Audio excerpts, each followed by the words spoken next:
Hello there, welcome back to another video of mine for Digimon Storytime Stranger. And today for this video, it won't be a usual guide, but more like a rankings of a certain category in the game. And of course, for a Digimon game like this, there are so many of them to pick for, whichever is the best in the field and bosses as well. So I have to kind of split them in categories because it's just so many options, whether it's for min-max optimization or just casual and fun. Starting with this video, I will be showcasing the best physical attacker Digimons you can use and maybe try them out and see. And before I start, this is all just my personal preferences and based on my experience. They are not in order as well. Almost any Digimon you use can be great eventually if trained right, so keep that in mind. Let us start with my all-time favorite, Metal Garurumon. Data attribute, of course. I'm surprised that he is a great ice damage dealer.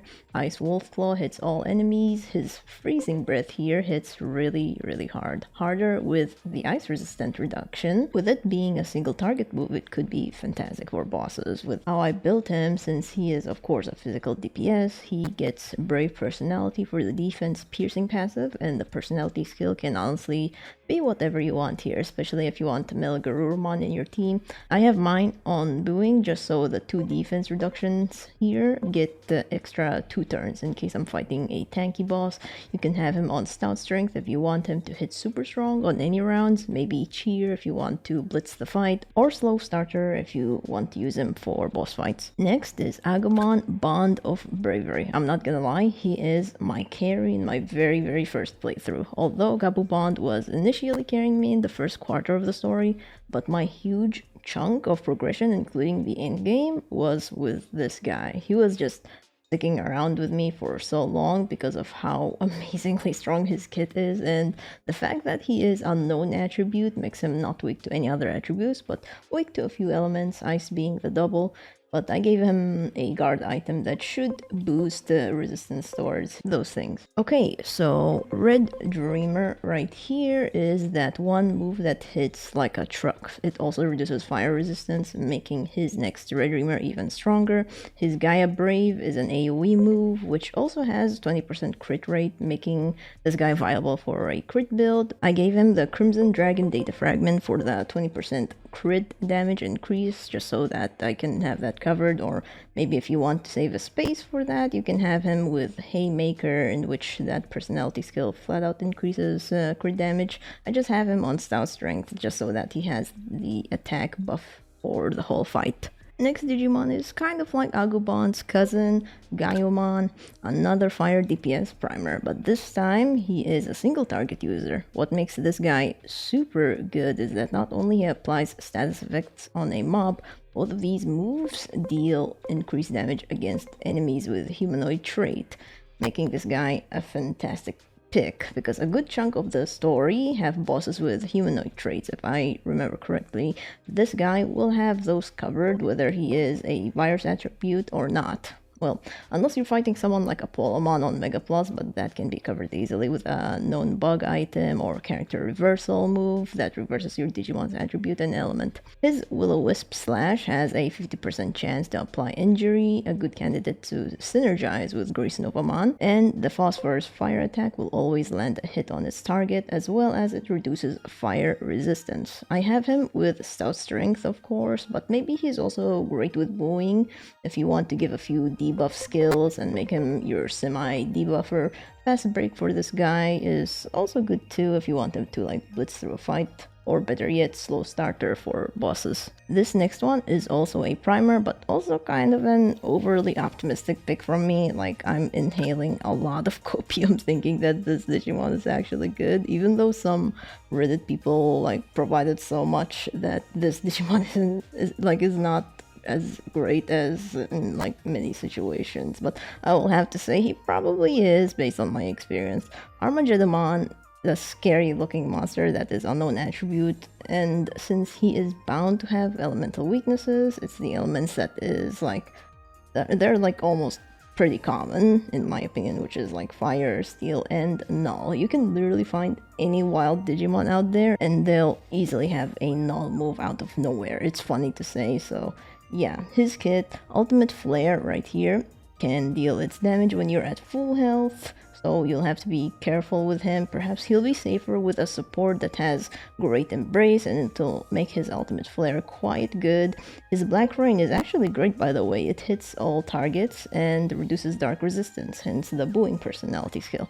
So if you like running around with Digimons that are favored with dark element and deal great damage with it, Armageddon is a good primer for those teams. But even by himself, I think he actually deserves a spot in my list. There's also another primer, but I guess this Digimon does a lot better job with it. That is, of course, Jupitermon. He is one of the few Digimons that can reduce electric resistance. Aegyochusmon can as well, which he is pretty much just in his Digivolution line, technically being the only one, unless you can keep your Aegimon alive and use Lightning Pile before he dies. But with your Jupitermon being much more customizable than your guest Digimon, his Punished Judge right here is a single target, which is great if you're fighting a boss. It reduces electric resistance and defense at the same time. Perfect for having the booing personality skill. And that move alone can be a great primer for any other Digimon that also procs Thunder, like for example, Susanumon, of course, the Thunder God himself, Ebimon, Examon, and Ross Tyrannomon. Wide Plasmid is a very unique move that if a Digimon that he's fighting is less than a Mega Stage, he deals increased damage, making him one of the best Digimons for Mega Plus difficulty playthroughs. The next one is an interesting pick for me because Shine Greymon, in my opinion, is like one of the Digimons in the game with two good Mega Stages, his normal form and his burst mode if optimized well. So both of his moves, by the looks of it, arguably, it hits harder than Agumon, but with a cost. With Final Shining Burst being the nuke in his kit, it eats all of your skill points. But there is a workaround that would make this move pretty crazy, either having an item that recovers skill points when you take either physical or magic damage, or Soothing Song, which is a personality skill that recovers your skill points every round, making it merely spammable. I'm pretty much doing the same thing with my Beelzemon Blast mode. He's the one that has Soothing Song, and my Shine Greymon have Planning Ahead, so to reduce defense and spirit at the beginning of the battle. And speaking about reducing defense and spirit, using the Corona Blaze sword will deal tremendous fire damage, but there is a 75% chance that you will reduce your own defense and spirit after usage, but you can negate that with him holding stats wall or have a support Digimon that can remove stat debuffs for you. And now we have Titamon. He is one big Digimon. The reason why I prefer just Titamon alone than him riding Skullbaluchimon mount is because of his kit performing way better, like twice as much. He is almost like Gaiamon, but in a different way. Both of his moves deal increased damage against humanoid trait, and they're both single target, making him a great boss killer.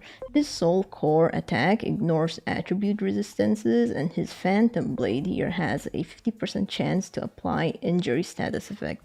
He can pair very well with some Digimons out there if you want him in your team. I have him with the personality skill Slow Starter for being one of my boss killers. He synergizes well with Grace Novamon if you want to take advantage of that injury status effect.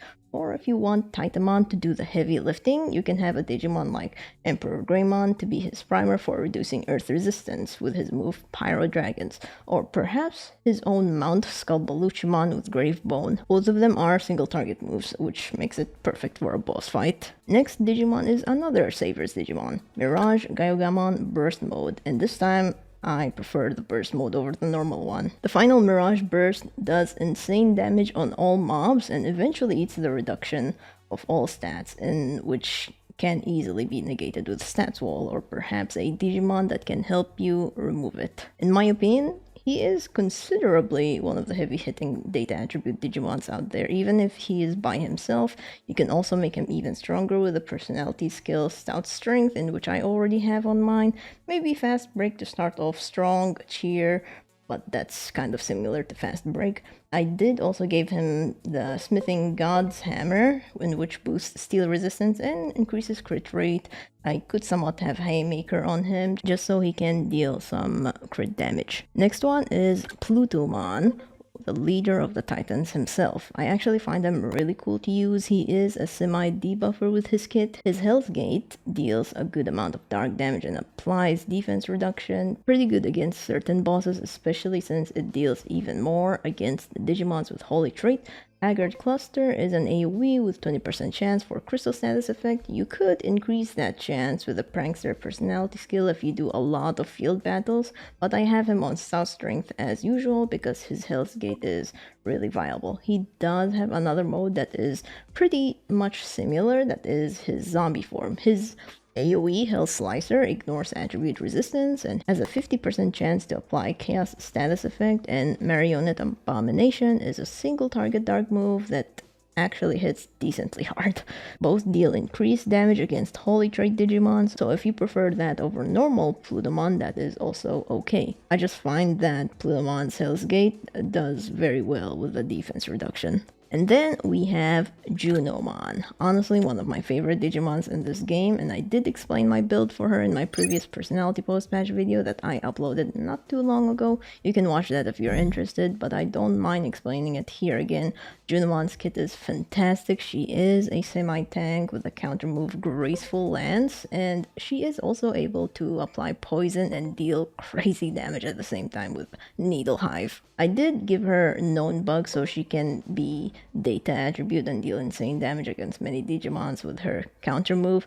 She does have another mode that is the dark version of herself, the hysteric mode. It is also another dark heavy hitter. Her Welcome Demise actually hits hard, and her Chain Lash deals big dark damage. It is increased if the target has any stat change and humanoid trait. It's basically the reversed version of Imperial Dramon Paladin mode's Omniblade, whereas it is light element instead of dark and increased damage with unknown trait. I pretty much prefer the normal Junomon, mostly because she has better survivability with her counter. Another one on the list is Susanumon. Of course, the Thunder God himself gets on the list. He is for sure pure DPS, but because I have him jacked up, he can do wonders with so many teams that is able to proc and help him deal amazing damage, whether it be field battles or boss fights. Earlier I did mention he does super well with Jupitermon as his electric primer. He does have a single target electric move, not sure if I want to pronounce the name of it, that deals rapid damage.